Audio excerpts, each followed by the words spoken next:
Hey everyone, this is Patricia with Tarot Crystal Love, and today I'm going to talk about this deck here. It's called the Shaman Tarot. Ooh, Shaman Tarot. It's by, and I don't know how to say this, Scarabeo, Lo Scarabeo. I hope that's the right pronunciation. Here's what it says about that, if you can see that. Just basically says dance, travel, combat, and healing. These are the 4 paths by which the modern shaman may achieve full awareness. And it has 78 cards. And then it also says on the other side, the path of the shaman is the path of spiritual healing of oneself and the world. And I'm really drawn to this deck. I love it. I love the deck itself, but I've been reluctant to use it, so I haven't used it yet, because it has a lot of different things. It doesn't follow RWS from what I can tell. I mean, the numbering kind of does, but they didn't really explain it right, and they call the cards all different things, so you have to really work with this deck a lot, I think, in order to get the gist of it. So we'll go through that.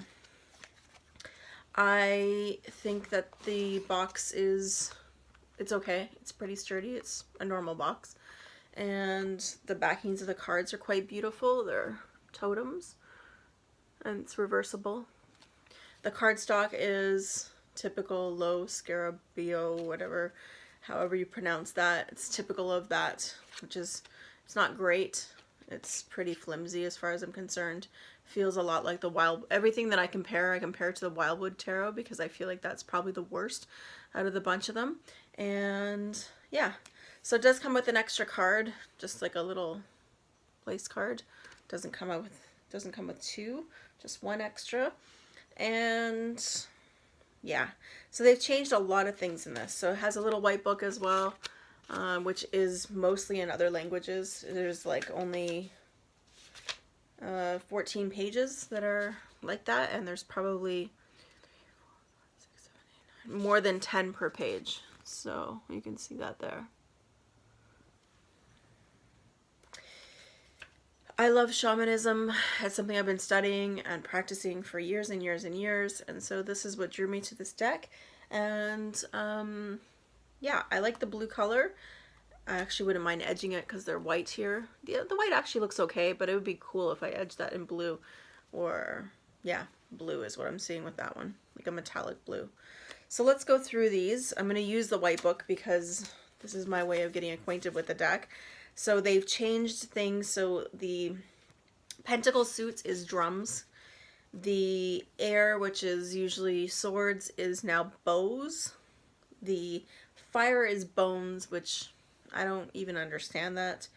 Yeah, that seems weird to me. So, I mean, wands, I should say. Wands or rods are bones. And stones is the water element, so that's the cups. So cups is actually stones. So we've got drums, bows, bones, and stones. And they've changed all the names of the major arcana. Well, not all of them, but most of them. So we'll go through it one by one. Hopefully I can see everything here. So this is the Sacred Fool. So that's similar, right? Next is the Ancestral Shaman.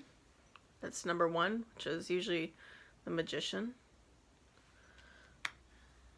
Number 2 is the Mother of the Worlds. And one second while I find something that I wanted to do. I usually have this just in case, like, what is the major arcana?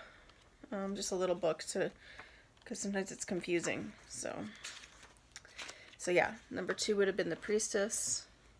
Number 3, which would be normally the Empress, is called Mother Earth, which is quite beautiful. I love the wolf there, if you can see that. It was a beautiful card. But also it's not labeled, as you can see. This is definitely not a beginner's deck. This is going to be, even for me, I'm pretty intermediate towards advanced, and I feel a little confused still, because it would have been nice for them to relabel the cards because they've changed them so much. you know. So 4 is the Emperor, but they've named it the Master of the Drum, which is pretty cool. Master of the Drum. And 5 is usually the Hierophant, and here it's the Hunter of Demons, which is pretty cool.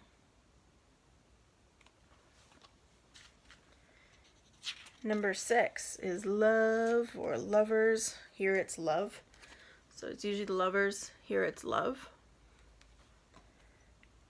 Okay, it's getting a little clunky. Number 7 is usually the Chariot. They call it the Spinning Shield.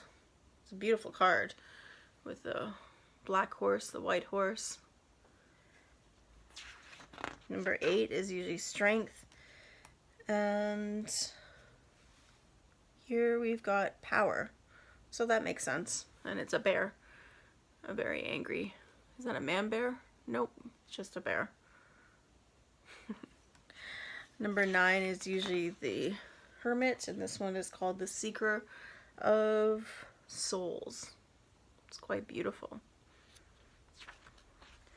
Number 10. Usually Wheel of Fortune. This one's called the Drum of the Spirits.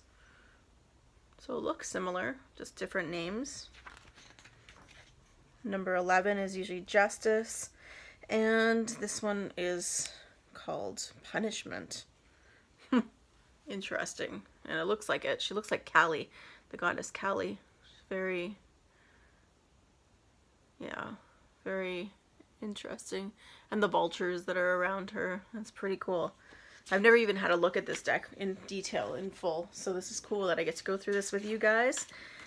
So number 12 is usually the Hanged Man, and this one, they call it Initiation. And there is a Hanged Man on there. So there's good clues here, at least, to be like, oh yeah, this is what this represents, you know? And like so in this, let's just read what it says. The sacrifice of a part of oneself in favor of the world of the spirits. Necessary moments of pause, reflection, a new vision of things. I mean, it has some similarities to you know, what the Hangman generally represents. Number 13 is usually Death, and this one is called the Other Existence. I like that. That's a very cool way of looking at things. The Other Existence. Number 14 is usually Temperance. And this one is Healing. It's really beautiful. It's kind of a light, beautiful card. I love it. And the Devil, number 15, has been called the Lord of Transformation. I like all the masks in the background. It's really indicative of all the masks that we have to wear to get by in life before we become aware and conscious of our actions.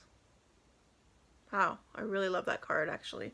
That speaks to me on so many levels. Number 16 is usually the Tower. This one's called the Tree of the Cosmos, which is quite an uplifting take on that. Tree of the Cosmos. Number 17 is usually the Star. And this one's called the Path of the Stars. So that's pretty cool. So some of them have some similarities. They're just, some of the wordings are just a little bit different. Number 18 is usually the Moon. And this one is called the Moon of Illusion. Neat. I like that. The dancing spirit in the water. That's beautiful. It's a really beautiful card. Number 19 is usually the Sun. And this one is called the Dance of the Sun. So that's cool. Love the eagle there flying over the sun. It's a very action looking card to me. Number 20 is usually Judgment. And this one here is Evocation. I'm not pronouncing that right. Like, is it evocative? But I don't know how to pronounce that. It says here for this card, I think it's Evocation. The secret music that speaks to the spirit of things called to judgment. Things that emerge from the depths, reawakening of a new awareness. And number 21 is usually the World, and this one is called the Upper World. which I love because, you know, in shamanism, I love this. It's the Ouroboros, the snake that's eating its own tail around the world. That's pretty amazing imagery. But yeah, the upper world I love. You know, you think about it, it's like in shamanism, there's the upper world, middle world, and lower world, which is where you do some of your drum journeys. And so I think that's really profound. It's just, I like that. I'll be using these when I do drumming journeys, I think, right before I do them, just to like really focus in on what I'm looking at. So we'll go through these rather quickly because these at least are numbered and I know what they are. So these are starting off. We're going to start off with the drums, which represents pentacles, and it's the element of the earth. So here's number 1.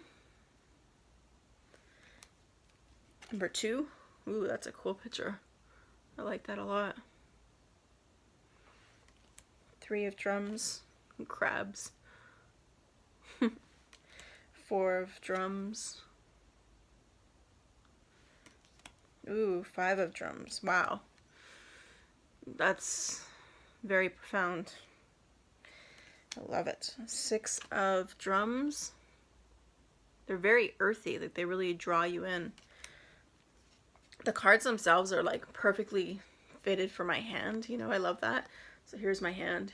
Here's the card. It's quite nice. This is the 7 of drums. Quite beautiful. Dancing lady. 8 of drums. Again, they're earthy and you can really feel like the dancing and the pounding on the earth. It's really neat. 9 of drums and he's sitting on the earth. 10 of drums, leaping into the sky. I love this, the shadow and then the bright side. She's leaping away from, I guess, aspects of society that people want, and she's experiencing and expressing her joy here. I love that. And then they call these, so one second, I have to actually look at it because they call it something different. So this is called the Knave. So Knave. This one's called the Shaman of the Clouds. Oops, actually, is that the Shaman of the Clouds? What are we looking at here? Sorry. Drum spirits. Oh, I don't know which one this is called, but anyways, they call it the Knave. So this is the Knave of Drums. The Knight of Drums. That's cool with the white buffalo. The Queen and the King. So that's what it is. So I guess just page has been changed to Knave, which is weird. And then here's the King. Alright, there we go. Getting into a groove now. So you can see what I'm talking about. It's just like, it's a lot of like, ooh, I have to read the book and I have to like reconfigure in my brain what this is all about. So it's made it less appealing because I feel like I have to spend a lot of time working with this deck in order to get the feeling of it, you know? So this is now we're going to bows. So 1 of bows. And this is usually the element of air. So this would be swords. 2 of bows. Huh. I don't know. That one is so different from traditional meaning because 2 of bows. Let's take a look what it says in the little white book. It says that the 2 of bows, if I can find it, is preparation. Daily reality enters into conflict with your own desires. Indecision, a momentary truce. So it is still talking about indecision on the 2 of bows, swords. But I don't see it in the card. Like I actually don't feel like this person has to make a decision either way. It doesn't feel like he's torn as most 2 of swords would be. So that's a little confusing. 3 of bows. Oh, this one's interesting. 4 of bows. That looks like quite the nightmare. 5 of bows.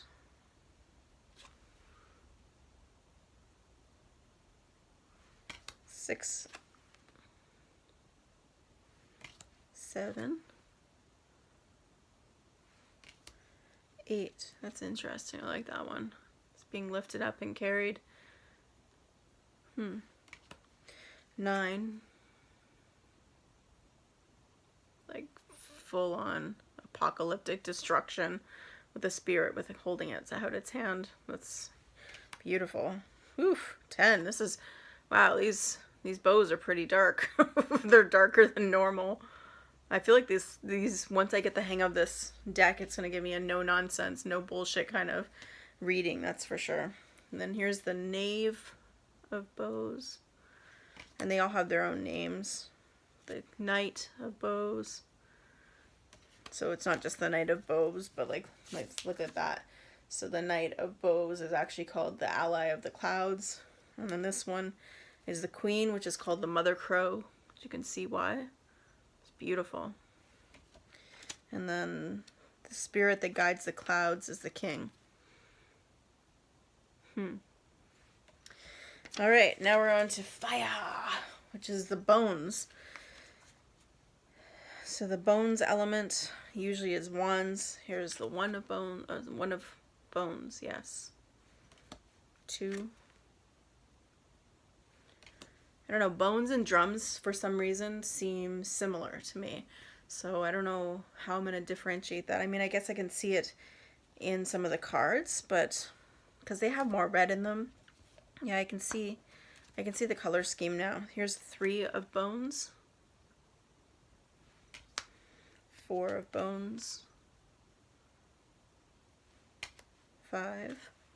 So yeah, at least it has a lot of red in it, so that'll make it easily recognizable for me. 6.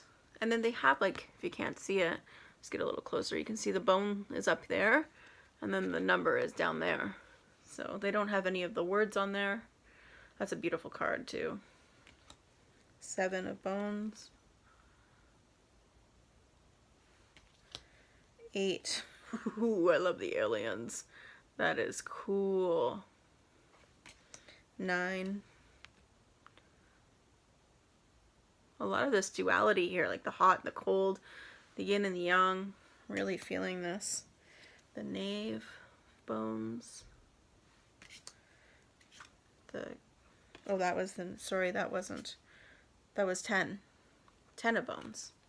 My bad. 10 of bones. This is the Knave of bones. I like this one.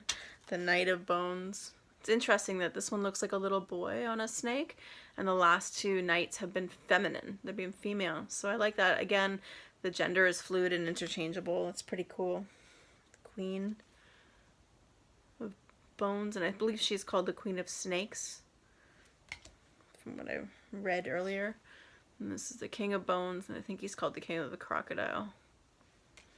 And last one is the stones, which is the water, which you can really see. This is like blue. It's a very blue section, so I like that.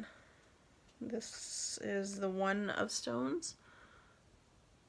It looks like a heart that's being frozen or something, instead of like a cup that overflows. Or maybe, yeah, it looks frozen to me. 2 of stones. Stones. And again, stones was, I said that, recommend, it's cups usually. 3 of stones. 4. 5, wow. All their 5s are very vivid photos. They really draw you in. 6. I don't know that I would do this in a reading with somebody. Like, if this is their first reading, I definitely wouldn't read for somebody with these cards as their first reading. Maybe with somebody that I already knew very well, and they were into, you know, the less, I guess, like, the more detailed and truth-oriented type of reading. Because these are, I'd say half the cards are pretty brutal in their nature. This is the 9. That's a cool picture. And 10, this is gorgeous. This is the one that's on the front cover. And this is the Knave of stones. Again, it's the Knight of Stones, and it's a female again with a dolphin. Queen. And King. So that's it. I hope you like this deck. I don't know. Leave a message in the... leave me a message, or, you know, write in the comment section and let me know what you thought about this. If you like the deck, what you think about it. I personally like it, but I haven't used it yet. So I'm looking forward to using it and seeing if it's something that I really want to work with, and if it's worth kind of relearning everything again, because it can get tiring learning certain decks when it's like, it's not the same system. And yeah, I just tend to get a little burnt out about that. So I'm going to do a couple readings tonight with this deck and see what happens, and maybe do a drum journey as well, which I'm really excited about. I haven't done one in a long time, and see if I can go into those lower, middle, and upper worlds and see what kind of information I can gather from that. So if you like this video, if you'd like to stay you know, up on what I'm doing and all these different tarot things, please subscribe, and yeah, leave a comment. Tell me what you think of this deck, and if you own it, how's your experience been with it? I'd love to hear from you. Thanks so much. Bye.